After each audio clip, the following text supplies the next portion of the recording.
Magandang umaga. Ngayon po ay araw ng Miyerkules, November 15, 2023 at update po muli tayo sa lagay ng panahon. Sa kasalukuyan, ayon po sa Pag-asa, shear line ang nakakaapekto sa Southern Luzon, habang Northeast monsoon naman o amihan nakakaapekto sa Northern at Central Luzon, na kung saan siya po nagdadala ng mga pag-ulan sa maraming bahagi ng ating bansa, kasabay ng mga localized thunderstorms. Samantala, ang dati pong bagyo na humina na at isa na lamang po ngayong low pressure area na nasa labas ng ating PAR sa may silangan ng Mindanao ay patuloy pa rin po natin na minomonitor, at ayon sa Pag-asa, hindi pa rin po inaalis ang posibilidad na lalakas muli ito at maging bagyo. Posible itong pumasok na ating PAR ngayong araw o bukas ng umaga.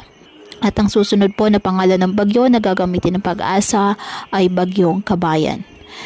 Maging bagyo man muli o manatili bilang low pressure area na sa aming sama ng panahon, ay magdadala pa rin po ito ng mga pag-ulan. Kaya patuloy lamang na magantabay ng iba pa nating weather updates at sa updates ng Pag-asa hinggil po sa lagay ng panahon, gayong may minomonitor tayong isang sama ng panahon. Ngayong dahil pa rin po sa amihan, nakataas ang gale warning dyan sa Batanes, Cagayan, kasama ng Babuyan Islands, Isabela, Ilocos Norte, Ilocos Sur, La Union, the northern coast of Quezon, kasama na ang northern and eastern coast of Polillo Islands, Albay, Sorsogon. Kaya delikado po ang pumalaot, lalo na po ang ating maliliit na sasakyang pandagat. Ngayong araw, dahil sa shear line, asahan po ang mga pag-ulan dyan po sa Bicol Region, Isabela, Quirino, Aurora, Rizal, Laguna, Quezon, Oriental Mindoro, Marinduque, Romblon, Northern Samar, Eastern Samar at Samar.